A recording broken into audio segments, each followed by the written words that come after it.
राजा वीरसेन जब राजकुमारी सत्यप्रभा के दरबार में पहुंचे तो पूरा दरबार मौन था।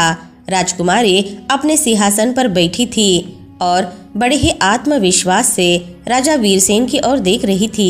राजकुमारी ने कहा, राजन, मैं आपकी बुद्धिमानी की परीक्षा लेना चाहती हूँ। यदि आप मेरे 10 प्रश्नों के उत्तर सही सही देते हैं तो मैं आपकी योग्यताओं को स्वीकार करूंगी। राजा वीरसेन मुस्कुराए और बोले, पूछिए राजकुमारी, मैं आपके हर प्रश्न का उत्तर देने के लिए तैयार हूँ। प्रश्न पहला। राजकुमारी बोली, राजन, बताइए, कौन सा तालाब बिना पानी के होता है? कौन सा पेड़ बिना डाल का होता है? कौन सा पक्षी बिना पंख का होता है? और कौन सी मौत बिना समय की होती है? राजा वीरसेन ने गुरु गोरखनाथ का ध्यान करते हुए उत्तर दिया, हे राजकुमारी, आंखें वह तालाब है जो बिना पानी के है, मृत्यु वह पेड़ है जो बिना डाल का है, आत्मा वह पक्षी है जो बिना पंख के है, और नींद वह मृत्यु है जो बिना समय के आती है। राजकुमारी ने सर हिलाया और दूसरा प्रश्न किया, ऐसी कौन सी चीज है जिसे काल नहीं खा सकता? राजा वीरसेन ने उत्तर दिया, हे राजकुमारी, एक माता अपने पुत्र के साथ छल नहीं कर सकती, यश समुद्र में समा नहीं सकता, धर्म अग्नि में जल नहीं सकता, और नाम ऐसी वस्तु है जिसे काल नहीं खा सकता।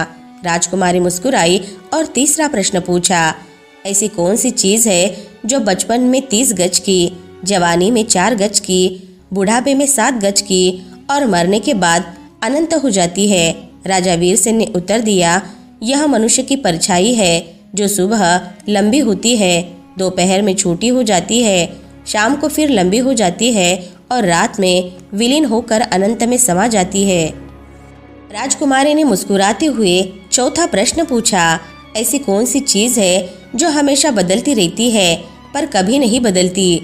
राजा वीरसेन बोले, परिवर्तन ही वह नियम है जो सदैव चलता रहता है, लेकिन यह सत्य कभी नहीं बदलता कि परिवर्तन ही संसार का नियम है। राजकुमारी सत्यप्रभा ने 5वां प्रश्न पूछते हुए कहा कि अगर भाग्य पहले से तय है तो फिर कर्म करने की क्या आवश्यकता है? राजा वीरसेन बोले, भाग्य हमारे पूर्व जन्म के कर्मों का फल है, लेकिन वर्तमान के कर्म हमारे भविष्य को बदल सकते हैं। यदि किसान बीज न बोए और कहे कि जो भाग्य में होगा वही होगा तो फसल नहीं आएगी। राजकुमारी सत्यप्रभा ने राजा वीरसेन की ओर देखते हुए 6ठा प्रश्न पूछा, बताइए राजन, मनुष्य को संसार में सबसे बड़ा धोखा कौन देता है? राजा वीरसेन बोले, मनुष्य को सबसे बड़ा धोखा उसका अपना मन देता है। मन ही उसे मोह, माया, सत्य और असत्य के जाल में फंसाता है। राजकुमारी सत्यप्रभा ने 7वां प्रश्न पूछते हुए कहा, अगर सुख और दुख दोनों अस्थायी है तो मनुष्य दुख से डरता क्यों है और सुख को पकड़कर रखना क्यों चाहता है? राजा वीरसेन बोले, मनुष्य अज्ञानता में यह भूल जाता है कि संसार परिवर्तनशील है, सुख और दुख दिन और रात की तरह है।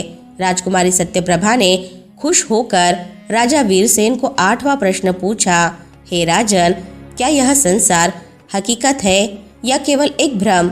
राजा वीरसेन बोले, यह संसार अस्थायी है, इसीलिए इसे पूर्ण रूप से वास्तविक नहीं कहा जा सकता। जो स्थायी नहीं होता वह माया होती है। राजकुमारी सत्यप्रभा ने 9वां प्रश्न पूछते हुए कहा कि यदि आत्मा और परमात्मा ही सत्य है तो मनुष्य को जन्म से पहले और मृत्यु के बाद कुछ याद क्यों नहीं रहता? राजा वीरसेन बोले, प्रकृति ने हमें भूलने का वरदान दिया है ताकि हम नए अनुभवों को जी सके। यदि हम पिछले जन्म की यादें रखते तो नए जीवन का आनंद नहीं ले सकते। राजकुमारी सत्यप्रभा खुश होकर अंतिम प्रश्न पूछा, राजन, आप मुझे बताइए, इस संसार में सबसे बड़ी सीख क्या है? राजा वीरसेन बोले, संसार की सबसे बड़ी सीख ये है कि यह नश्वर है, जो आज है वह कल नहीं होगा। यदि हम इस सत्य को स्वीकार कर ले तो जीवन में दुखों से मुक्त हो सकते हैं। राजकुमारी सत्यप्रभा राजा वीरसेन की बुद्धिमानी से अत्यंत प्रसन्न हुई। उन्होंने अपने पिता राजा वज्रसेन को सारा हाल बताया। राजा वज्रसेन बोले, राजन, आपने मेरी बेटी के सभी प्रश्नों के उत्तर सही दिए हैं, लेकिन अब आपको उसे चौसर में हराना होगा। राजा वीरसेन ने मुस्कुराते हुए चुनौती स्वीकार की। खेल शुरू हुआ। दोनों ही अत्यंत कुशल खिलाड़ी थे, लेकिन अंततः राजा वीरसेन ने राजकुमारी को हरा दिया। राजा वज्रसेन बोले, वीरसेन, आप मेरी बेटी को अपने साथ ले जा सकते हैं। लेकिन राजा वीरसेन ने हाथ जोड़ते हुए कहा, राजन, मैं सत्यप्रभा से विवाह नहीं कर सकता, क्योंकि यह किसी और की अमानत है। राजा वज्रसेन आश्चर्यचकित रह गए और बोले, आप ये क्या कह रहे हैं? राजा वीरसेन ने कहा, आपकी बेटी ने जिन राजकुमारों को कैद कर रखा था, उनमें से एक राजकुमार भाग निकला और मेरे राज्य में आया। वह सत्यप्रभा से सच्चा प्रेम करता था। जब मैंने उसकी व्यथा सुनी तो मैंने प्रतिज्ञा ली कि मैं उसे सत्यप्रभा से मिलाऊंगा। राजा वज्रसेन ने यह सुनकर कहा, राजन, आप महान हैं। सत्यप्रभा अब आपकी अमानत है, जिसे चाहे सौंप दे। राजा वीरसेन ने राजकुमार को बुलाया और सत्यप्रभा का विवाह उससे करा दिया। विवाह के बाद राजकुमार ने राजा वीरसेन के चरण पकड़ लिए और कहा, महाराज, मैं हमेशा आपका ऋणी रहूंगा। आपने मेरे जीवन पर सबसे बड़ा उपकार किया है। राजकुमार और राजकुमारी सत्यप्रभा खुशी खुशी अपने जीवन का आनंद लेने लगे। राजा वीरसेन ने राजा वज्रसेन से विदा ली और अपने राज्य लौट गए। शिक्षा, ये कहानी हमें यह सिखाती है कि जीवन में सुख और दुख, दिन और रात, प्रेम और घृणा एक दूसरे के पूरक है। जो आज है वह कल नहीं होगा। यदि हम इन बदलाव को समझकर स्वीकार कर ले तो जीवन की यात्रा आसान हो जाती है और हम खुशी से अपना जीवन व्यतीत कर सकते हैं। दोस्तों, आपको कहानी पसंद आई होगी तो चैनल को ज़रूर से सब्सक्राइब कर ले।